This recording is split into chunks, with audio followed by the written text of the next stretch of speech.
tenemos el gran honor de estar aquí para platicar de la presentación del libro Mi vida en un suspiro, de la periodista, actriz, escritora, poetisa y mil cosas que podría decir, de adjetivos y sobre todo sustantivos de Yuli Colón. Gracias, Yuli, por estar aquí. Gracias. Y gracias por darnos la primicia de presentar tu libro. Y qué decirles de dos periodistas, escritores sobre todo, digamos que narradores de la vida y enriquecedores de todo nuestro conocimiento. Citar el maestro René Áviles Ávila. Maestro, gracias por estar aquí. Gracias. Y el maestro Rafael Loret Omar. Muchas gracias por estar aquí.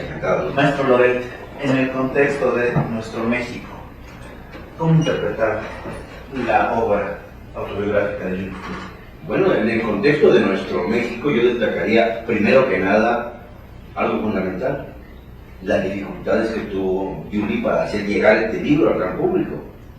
Es algo similar a lo que ocurrió con mi obra última o la más reciente, porque me encontré después de tantos libros publicados con una enorme cerrazón por parte de las editoriales, sobre todo de capital español. Y a Yuli le pasó lo similar. Termina su libro, lo tienen congelado en las editoriales y no le queda más remedio que publicar en línea, como decimos, o de manera digital, una obra que habla no solamente de la realidad actual del país, sino de las razones por las cuales llegamos a esta realidad en el país. Yo coincido casi en todo lo que escribe Yuli sobre los expresidentes de este país, sobre la forma en que ella entra a la vida política de México a través de su primer matrimonio con don Pedro Baranda García, luego pues su gran amor, que era un héroe soviético, con el que pues llega a tener una gran identificación con Vladimir Chernoysko, ¿no? Y que es pues realmente quien la apasiona, quien la lleva, la conduce por el mundo de la ciencia. Es decir, para mí es un libro que está preñado de imágenes, de vivencias, de experiencias que apasionan, que dan muestras de un carácter extraordinario de una mujer que tuvo todo y lo aprovechó todo, y a pesar de eso ahora estás buscando la manera de integrarse nuevamente al mercado, a este mercado que nunca dejó de seguirla, y eso pues me parece un acto de un enorme valor personal. Es un mundo difícil, es un México complejo el que estamos viviendo, pero se logra entender un poquito mejor cuando uno lee las vivencias de Yuli. Lo que pasa a su paso por Excelsior, lo que pasa con las entrevistas con los expresidentes, lo que pasa en su experiencia como embajadora, bueno, con la Embajada de Perú, en su calidad de agregada cultural, y sobre todo los desenlaces, la frustración profunda frente al gobierno de Fox, la tristeza de la continuidad de la derecha en el poder, el saber que Fox y Zedillo habían hecho un pacto en el que se dejaba a la derecha por 12 años, pero con la seguridad de que en 2012 recuperaría el PRI la presidencia. Esto que me parece una revelación interesante, que no la había yo visto en ninguna otra parte, es el hilo conductor de este libro, que realmente es recomendable. Por el otro lado, maestro Áviles, ¿cómo en este contexto de la novela de Yuli, cómo explicar a la gente la evolución que ha tenido una actriz, periodista, escritora? ¿Cómo debe de entenderlo la gente? Pues no debe ser frecuente, no debe ser común que una actriz exitosa, muy exitosa, así la conocí yo, así la vi las primeras veces en las pantallas, de pronto vaya adquiriendo una nueva pasión, un nuevo amor, y lo lleve a cabo de inmediato en talleres literarios, entre otros el taller de Elena Poniatowska, y empiece a buscar un nuevo mundo en el mundo de los escritores, que es complicado, es difícil. Y allí encuentra las herramientas, las sabe necesarias en esos talleres de literatura, y platicando sin duda con multitud de escritores, entre ellos yo. Sí. Yuli se va formando, se va acercando a los medios impresos, que estaban en plenitud en ese momento, todavía no era el éxito abrumador del mundo virtual. Recuerdo que en el Búho, el suplemento cultural del viejo Excelsior, Julie empezó a publicar, pero textos literarios, pequeños poemas, cuentos. Era más su beta literaria que la social, política, periodística, y de pronto saltó de modo espectacular a las primeras planas de los medios, con entrevistas realmente ejemplares.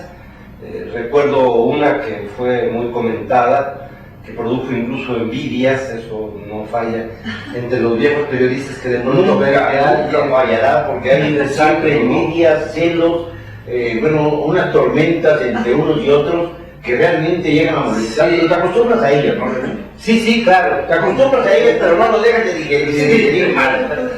Y claro, aparece en esas 8 columnas,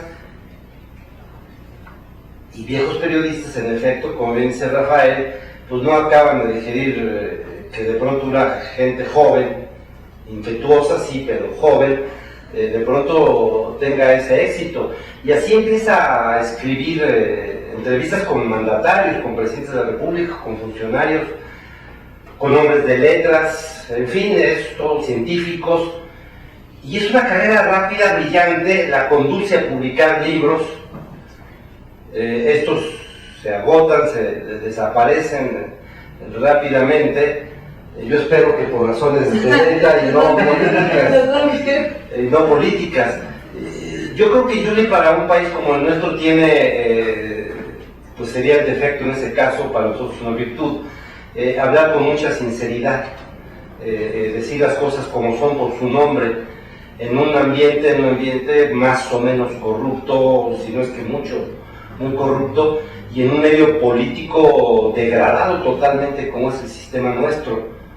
Entonces en ese mundo de pronto aparece una voz fresca con la de Julie, sí arropada por algunos amigos queridos, entre ellos como Aguilar Sincer, que fue un gran amigo, realmente un gran amigo en todo sentido, y con una actitud de querer. Esto lo menciona Julie a lo largo de su vida, de su libro, perdón, en un esfuerzo serio de Aguilar Sincer por dignificar al país.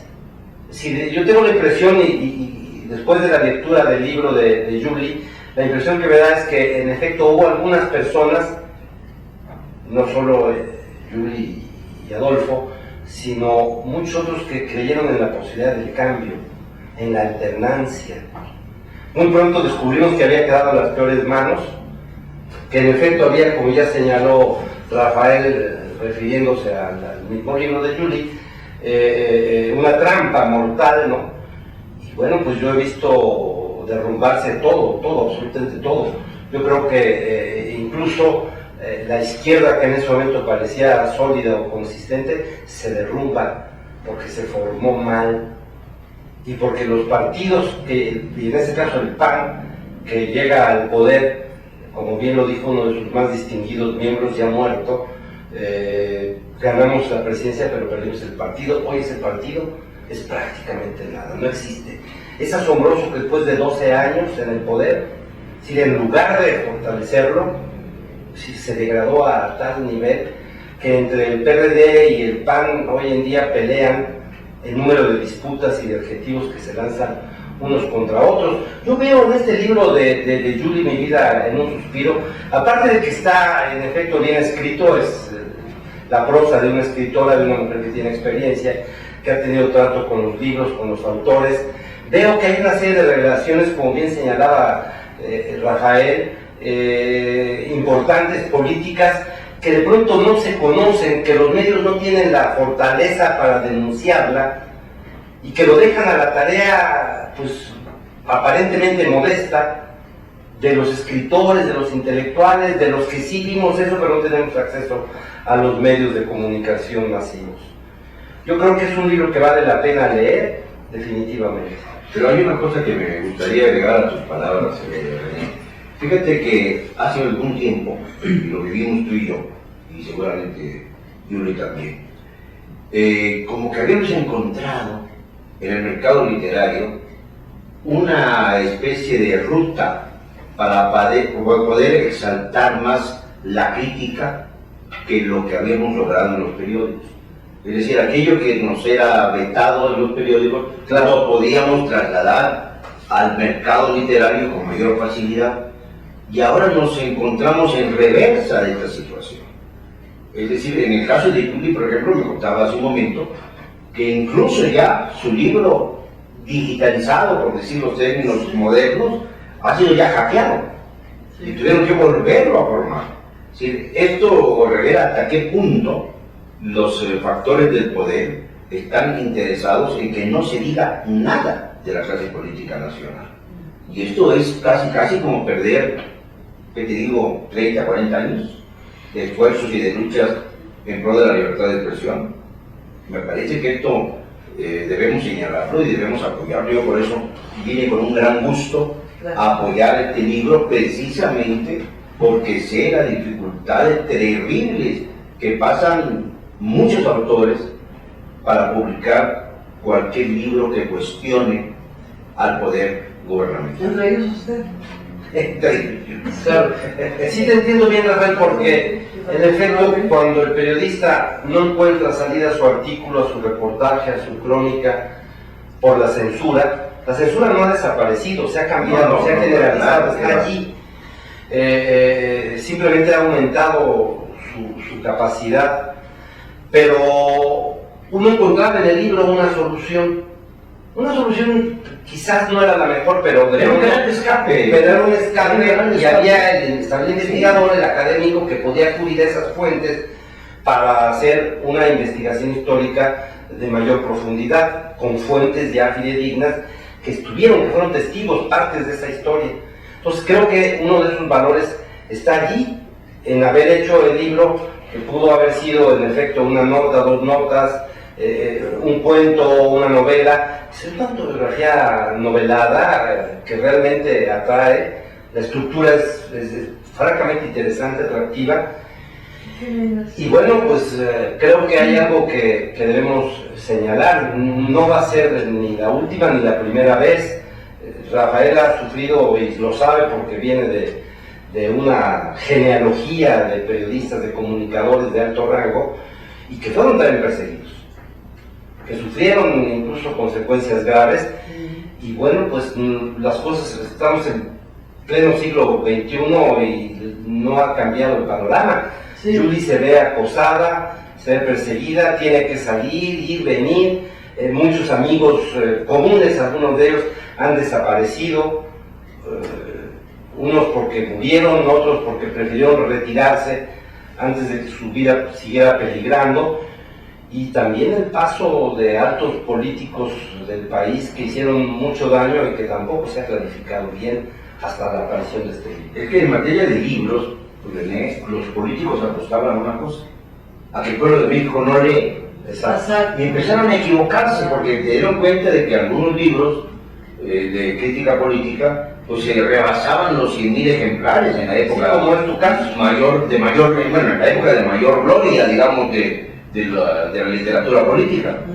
Y de pronto empezaron a darse cuenta de que pues no eran muy poquitos los que leían, sino que era ya un público que empezaba a formar conciencia, que empezaba a crecer, que empezaba a interesarse en las obras políticas, y es entonces cuando comienzan a intervenir acosando a los editores, atemorizándolos, o bien haciéndolos socios del gobierno a través de la publicación de los famosos libros de texto gratuito.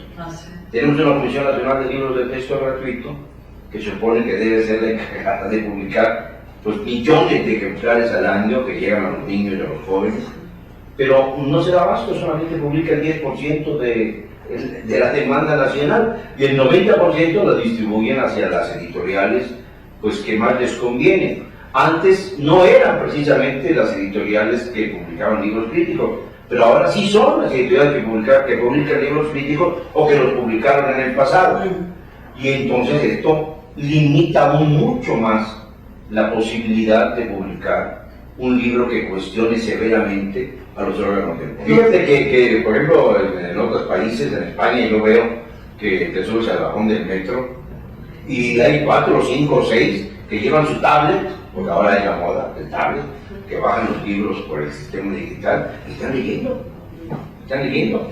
Ojalá que eso pasara en México, caray. Pero si los mexicanos pueden hacer que autores como los que el día de hoy están acompañándome, hay que consumir y hay que buscarlos y hay que exigirlos y hay que pedirlos a las editoriales. No, pero además hay que subir el nivel de cultura de los mexicanos, Sí. para que no ocurra lo que te decía Emilio Azcárraga mismo, que decía que él hacía televisión para el populacho, Sí. y que no le interesaba entonces hacer nada que tuviera que ver con la cultura y con la exaltación del espíritu. Esto pues me parece también una importante revelación, Sí, cómo no. porque tú viviste mucho tiempo Bajo las cámaras de televisión y viste pasar $500,000 por lealtad a una empresa y resultó que luego la otra empresa no quiso ya más. Maestro Avilés, este ejercicio de libertad de expresión de Yuli, viéndolo más como ciudadano, ¿es un ejemplo a seguir?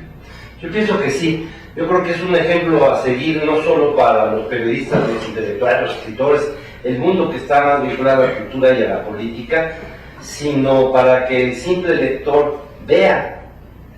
Creo que Mi vida en un suspiro muestra un sistema político muy deteriorado, muy corrupto, y hay algo fascinante que es casi como las viejas cortes europeas, decadentes, que tienen algún oropel, algún brillo, pero al vulgar, y ella lo hace a través de algunas de las grandes figuras políticas del país, uno va viendo los entretelones, las intrigas palaciegas, los compromisos que se van adquiriendo. Es la nueva aristocracia. Es la nueva aristocracia, y los únicos que no participan en estos contubernios son el pueblo, la sociedad. Entonces eso es fascinante en el libro y la forma en que está relatada.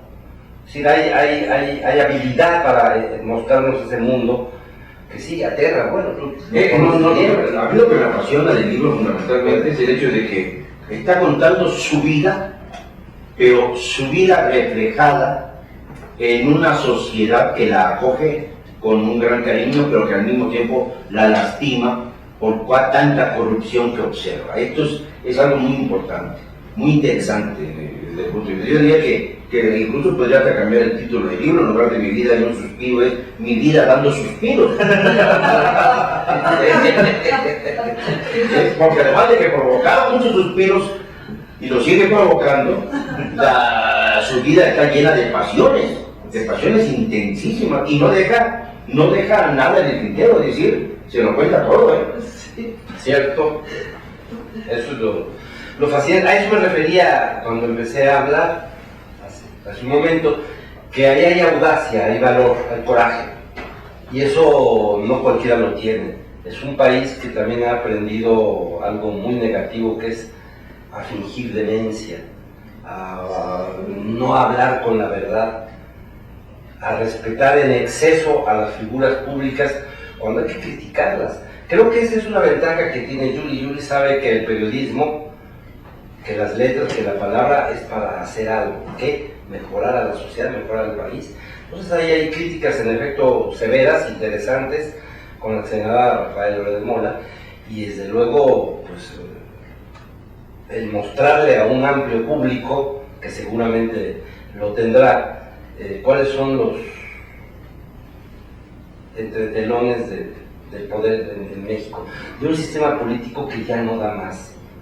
Sí, ahora, esa frase famosa de la pasamos de que no la famosa frase de la que era que el PRI era la dictadura perfecta. Hoy vemos que la perfección suprema ha alcanzado el sistema político mexicano. Este enorme contubernio que se ha formado entre todos los partidos políticos. Y que se cierra con el Chifro, con el Chapo Guzmán. Algo que es algo increíble, ya Toluca se está volviendo a la capital real de México, porque ya van a tener un tren bala, no sé qué van a hacer ahí. Pero no traen balas. Pero todos los proyectos están enfocados como si siguiera el presidente siendo gobernador del Estado de México. Y ya se le olvidó que es presidente de todo México. Pero hay algo que también quiero subrayar del libro de Yuli. No solamente cuestiona la corrupción y la podredumbre del sistema político mexicano, sino que tiene la oportunidad de recorrer los entretelones de lo que era antes la cortina de hierro. Ella, con su compañero Vladimir, que es un héroe soviético, pues también tiene vivencias importantes que superan la enseñanza científica. Se ve perseguido y finalmente desaparece de su existencia de un día para otro. Sí, todavía sigue desaparecido. Y todavía sigue desaparecido. Entonces, esto también revela que no es solo México, es el mundo en el que estamos viviendo, que tiene una serie de valores que nos hacen ver las cosas al revés de como quisiéramos. De hecho, el mundo que yo vi cuando era niño, que vivimos todos, no es el México que estamos viviendo ahora, ya es un México muy distinto, muy carcomido. En aquella época pues había abusos, se hablaba muchísimo, cuando yo era niño, pues, de cuánto había robado Miguel Alemán y de cuánto había robado Fulano y Mengano, pero no era una vinculación tan brutal de la clase política con el narcotráfico y con las grandes mafias multinacionales. Ahora es brutal. Y estamos nosotros esperando pues, pacientemente que esto cambie, haciendo nuestra tarea. Y nos damos cuenta, los tres que estamos aquí cuando menos, que no podemos avanzar en tanto no tengamos el apoyo real de los lectores. Cuando los lectores se decidan a tener una mejor información y a cotejarla para saber cuál es la verdad y extraerla de los libros más críticos, entonces la sociedad mexicana va a madurar, va a tener mayores defensas frente a la manipulación gubernamental y va a poder salir de la opresión política. Es que pensar que escribes este libro significa dos cosas. O la verdad es un ejercicio de civismo, conciencia y valor. La otra es un exceso de temeridad, porque con este vacío de poder y manifestar esto, hay que tener cuidado para salir a la calle, ¿no? Yo estoy haciendo una pregunta. Sí. Si me lo permite, Por favor, maestro, es un honor, es un honor. ¿En qué escenario sufriste más? ¿En el espectáculo o en la política? ¿O en el periodismo? En la política. No sé si ustedes recuerdan que aquella periodista hidalguense y escritora, buena poeta, Margarita Michelena, que decía que la diplomacia mexicana se dividía en dos, en el Dream Power y en el Gay Power. Así es, no, pero también decía algo maravilloso, cuando estábamos en plena cúspide de la corrupción, que teníamos un país con hombres con pantalones a media asta. Esa es una frase de Margarita que nunca se me va a olvidar. Y es cierto, porque fíjate qué interesante. Manudo Riviera también. Eso ya había mencionado, Manudo Riviera en el Excelsior, Margarita en el Excelsior también. Sí. Fueron de las pioneras de la crítica periodística más severa. Sí. Me acuerdo que López Portillo les llamaba el nepotismo hormonal. No. Tanto Margarita como Manu fueron muy allegadas al ingeniero Díaz Serrano, por ejemplo. Sí. Y entonces cuando ocurrió el drama de Díaz Serrano, pues se encendieron. Aquello fue verdaderamente terrible, porque fueron como una vorágine. Y ahora pues su viuda está pasándola muy mal, doña Elvia, que además fue la modelo de Olaguibel para la Diana Cazadora. La cazadora. Es increíble, o sea, había muchas leyendas de que si una mujer había posado para una parte del cuerpo y otra para otra, ¿no? La única modelo fue ella, doña Elvia Martínez, ¿no? De Díaz Serrano, Sí. que todavía vive y dice que de vez en cuando pasa por la glorieta y se queda ahí un rato largo viendo aquella escultura que es viéndose De correr el retratada. tiempo, ¿no? Viendo pasar el tiempo. Bueno, pues eso también es muy bonito porque finalmente las actrices de repente regresan en el tiempo cuando pueden ver su obra reflejada en las telenovelas que están ahí filmadas para siempre. Los escritores pues nos vemos reflejados en la cantidad de libros que llevamos. Vamos al primero y nos rejuvenecemos un poquito, vamos al tercero y así vamos sorteando la nostalgia, el dolor por lo que nos hemos perdido, por los costos que tiene esta profesión, inmensos, personales, económicos, incluso patrimoniales, de persecución, el no vivir con tranquilidad. Yo creo que el periodista que empieza a vivir con tranquilidad es porque está dejando de ser periodista. O porque se murió. O porque siempre. Pero depende a dónde vaya, ¿no? Yo recuerdo algún momento en que coincidimos en una cena Castañeda, Aguilar Sincer, obviamente Vicente Fox y yo. Iban más, Lorenzo Meyer, es decir, habían invitado, era la cena que se estaba festejando la presidencia de la República para Vicente Fox. Entonces me llamó mucho la atención la actitud de uno y de otro, mientras que, por ejemplo, Adolfo se preocupaba por saludar a sus amigos, por ver cómo estaban, con afecto, con ternura incluso. Jorge Castañeda intrigaba, Sí. iba a los rincones. A mí me parecía eso de una bajeza inaudita porque era una política ratonera, de preparatoria mala. De prepotencia, ¿no? Esa que se hacía en las escuelas preparatorias en una época. Y traía a los comunistas y a otros comunistas y así, a todos hablaba y les ofrecía Hicieron algo. bullying político. Sí, era algo que me llamó mucho la atención y después ya cuando confirman que él va a ser el secretario de Relaciones Exteriores, dije, pues por diplomacia mexicana, va... Y la desbarató, la destruyó. la destruyó. O sea, diplomáticos de carrera que saben cómo se manejaron estas cosas, siempre señalan como el punto de derrota absoluta para la diplomacia mexicana, en el momento en que perdimos el liderazgo diplomático en Latinoamérica, Todos. que dejamos de enarbolar la bandera que más nos defendía ante el acoso del norte, que era la doctrina Estrada. Todo eso se desbarató con la llegada de Castañeda a la Cancillería. Maestro Aviles, si la historia es cíclica, ¿qué podemos ver nosotros? ¿Qué podemos esperar como lectores que se va a repetir durante este sexenio? Pues aparentemente hay un deseo transformador, pero yo también veo atrás de eso un espíritu triunfal del neoliberalismo y de la globalización que puede ser muy costoso para el país. Es decir, uno va perdiendo trozos de identidad, uno va perdiendo, porque unos son los globalizados, otros son los globalizadores. Aquí nosotros no entramos, lo nuestro no entra, lo que tanto le gusta a Julie, sus playas, su comida, su cocina, su ropa, su artesanía. Es decir, eso no es tomado en cuenta. Nosotros somos los que recibimos el paquete, ténganlo y ahora asúmanse como tales.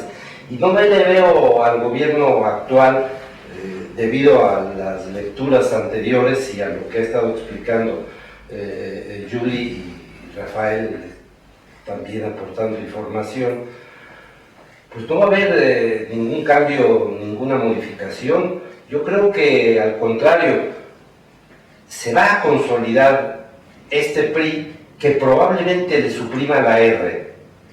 Es decir, ya el Partido Revolucionario, dudo que sea PRI porque suena A PIN. PRI, sí, a Alfa y a Beta. ¿Es parte de un institucional o de otra cosa? No sé exactamente, pero es para ocultar lo mismo. Es decir, la palabra revolución en México no tiene ningún sentido desde hace tiempo.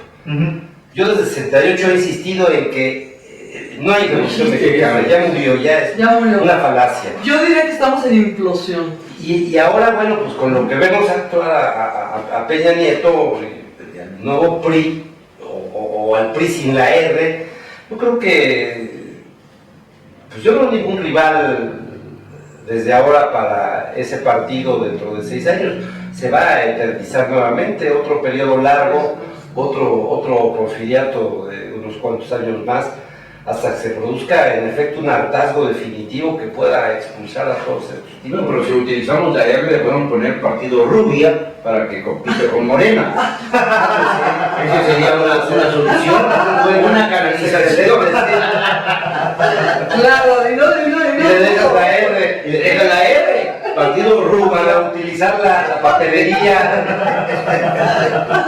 Pues para que no se quede en el archivo. No, pero fíjate, hay una cosa interesante cuando hablamos del pasado y su correlación con el presente. Yuli trata con mucho interés el tema del gobierno de Miguel de la Madrid, cuando se da el famoso primer boom del narcotráfico en México. hay una conexión indiscutible con lo que estamos viviendo ahora. Si no entendemos lo que pasó durante ese sexenio fatal de Miguel de la Madrid, no podemos comprender el presidente mexicano. Yo coincido con Yuli que quizás el presidente más atroz, a pesar de que vamos perdiendo la memoria, fue Miguel de la Madrid. Estoy completamente convencido de ello. Lo que pasa es que era discreto, o mejor dicho, era gris Oxford. Sí, pero gris, un gris simulado. Sí. Porque era muy maniobre, sí, y movía muchas piezas y muchas cuestiones que obviamente se llegaban a la intriga política, a la intriga y al asesinato incluso a través de la Secretaría de Gobernación en manos del ahora izquierdista apasionado Manuel Bartlett, que es una de las figuras más horribles con el sistema. Bueno, si les parece, vamos a hacer un pequeño paréntesis y regresamos. Esto es en Aztele y regresamos con la presentación del libro de Yuli.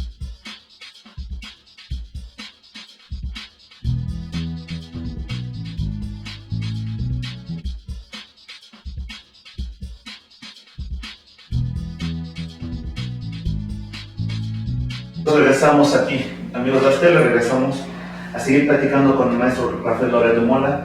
Nuevamente gracias por estar aquí, con el maestro René Aviles, gracias por estar aquí, y nuevamente Yuli, con tu libro Mi vida en un suspiro. Maestro Aviles, me están preguntando a las personas que han tenido acceso a ver esta parte de la entrevista o de esta presentación, las características literarias del estilo de Yuli, ¿cómo las describiría? Yo las describiría dentro de lo que llamamos nuevo periodismo, es decir, que es una mezcla de géneros periodísticos, testimoniales, ¿sí?, y literarios. Y en esto da resultados interesantes porque el lector se encuentra con mucha más facilidad para comprender lo expresado por Yuli. Yo creo que esto no es fácil, esto es complicado, y es el resultado de, en efecto, haber practicado tanto el periodismo como la literatura.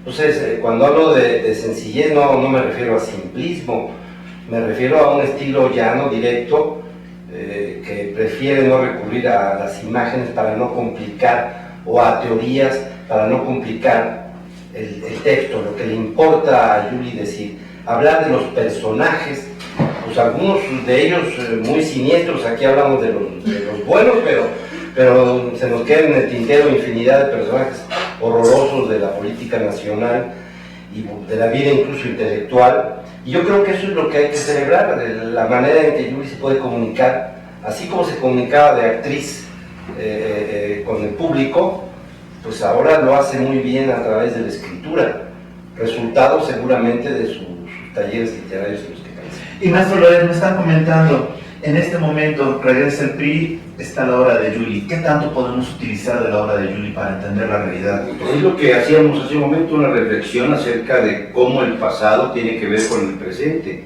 Y por ejemplo, el detalle concreto acerca del pacto entre Fox y Zedillo nos revelan que la candidatura o la precandidatura de Enrique Peña Nieto ya estaba concertada desde muchos años antes, como también estaba concertada la llegada de la primera alternancia con el visto bueno de la Casa Blanca, independientemente de cuáles eran las tendencias en cuanto a los sufragios. Nos olvidamos mucho de que hay otros factores de poder que influyen decisivamente a la hora en que emitimos nuestro voto. Los votos del miedo, en 1994, cuando llega a la presidencia un candidato sucedáneo, después del magnicidio de Lomas Taurinas, pues nos revela ahí claramente que la muerte de Colosio atemoriza a los mexicanos y vota a favor de la continuidad porque es lo que conocían. Le daba un temor espantoso irse hacia otra franja porque pensaban que entonces el país iba a ensangrentar por completo. Y eso es lo que hace posible que un hombre tan poco político, tan poco carismático, además encabezando la campaña política más breve de toda la historia, llegar a la presidencia de este país, y además con un número récord de votos que apenas acaba de romper Peña Nieto, oficialmente hablando. Llega a Zedillo con 17 millones de votos, que ni siquiera, por ejemplo, Vicente Fox lo logra alcanzar, a pesar del gran movimiento popular que lo apoyó y que rebasó la estructura panista. Lo que también hay que comenzarlo. Entonces, cuando uno lee estos, digamos, tips que nos lanza Yuli, conectamos inmediatamente con la realidad actual y sabemos a qué obedece la presencia de Peña Nieto en la presidencia de la República. Muchísimas gracias. Y para concluir, maestro Loret, no sé si quiere agregar algo ya para concluir este libro. Nada más que no se olviden de bajar el libro por internet lo más pronto posible. Ahí no se agotan las ediciones, ahí pueden ser millones de ejemplares los que pueden circular, ojalá que así sea. Y felicitar a Yuli por su enorme esfuerzo, por su gran valor, por su sencillez al escribir y al expresarse y al estar en un momento coyuntural de la vida política del país. Gracias, Maestro Loret, muchísimas gracias. Maestro Avilés, no sé si quiere agregar algo más. Pues en el mismo sentido, porque creo que el libro va a ser exitoso. Yuli podrá pasar a otra etapa, recuperar quizás esa faceta de poesía que a ella le gusta mucho, y bueno, pues desearle lo mejor para ella y para su libro. Muchísimas gracias, maestro Avilés. Finalmente, Yuli, para nosotros como ASTV, como una televisión joven por internet, en este mundo del internet donde también se va a poder acceder a tu libro, es grato tener esta oportunidad de estar aquí. En lo personal me siento muy honrado teniendo estos respetuosamente monstruos. Sí, Que hay que aprenderles todo, ¿no? Gracias por permitirme ese lujo. Pues nuevamente muchísimas gracias, maestro Loret, maestro Avilés, Yuli. Esta televisora menciona que es emprender con valores y tú eres una muestra de una mujer con valor. Muchísimas gracias. Y a nuestros amigos de ASTV les agradecemos que nos hayan acompañado y estamos en contacto.